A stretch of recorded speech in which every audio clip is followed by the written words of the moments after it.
কার পয়সা খরচ করছো সেটা দেখতে পাও না? কার রোজগারে খাচ্ছো পড়ছো সেটা জানো না?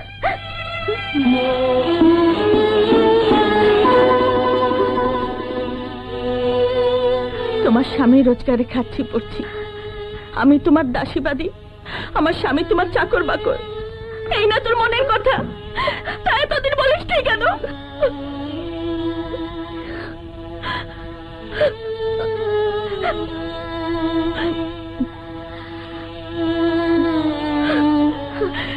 তুই কোথায় ছিলি ছোট, যখন ছোট ভাইকে লেখাপড়া করানোর জন্য উনি একসাথে দুখানা কাপড় কিনতে পারেনি? কোথায় ছিলি তুই যখন ঘর পুড়ে গেলে গাছতলা একবেলা রেঁধে খেয়ে দিন কাটিয়েছি, তবু উনি ছোট ভাইয়ের লেখাপড়ায় ব্যাঘাত ঘটতে দেয়নি?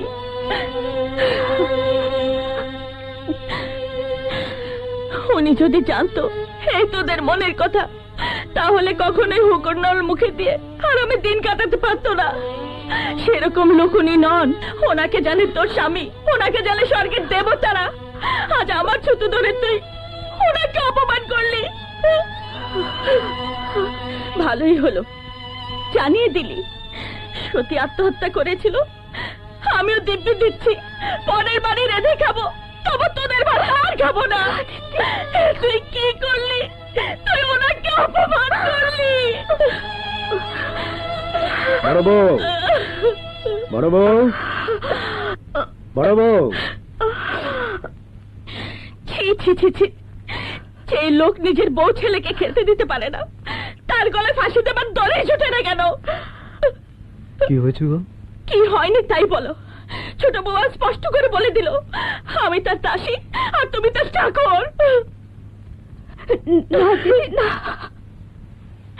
একটা পয়সা কাউকে দেবার অধিকার আমার নেই।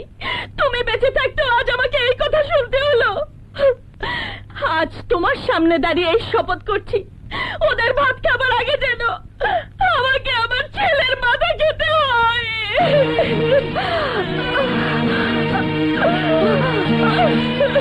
তুমি কি করলে দিদি? তুমি কি করলে দিদি? দিদি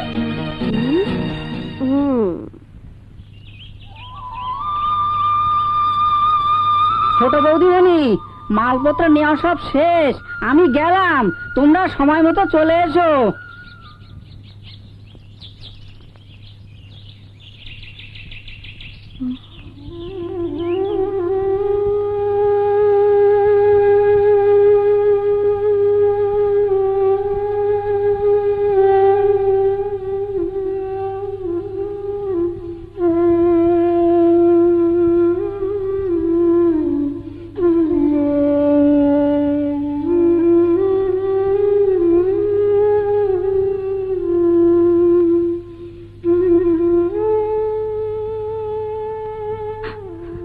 দিদি, আমি নতুন বাড়িতে গেলাম,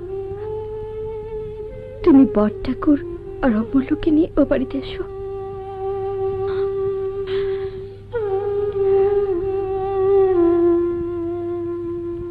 অমূল্যচরণ স্কুলে গেছেন।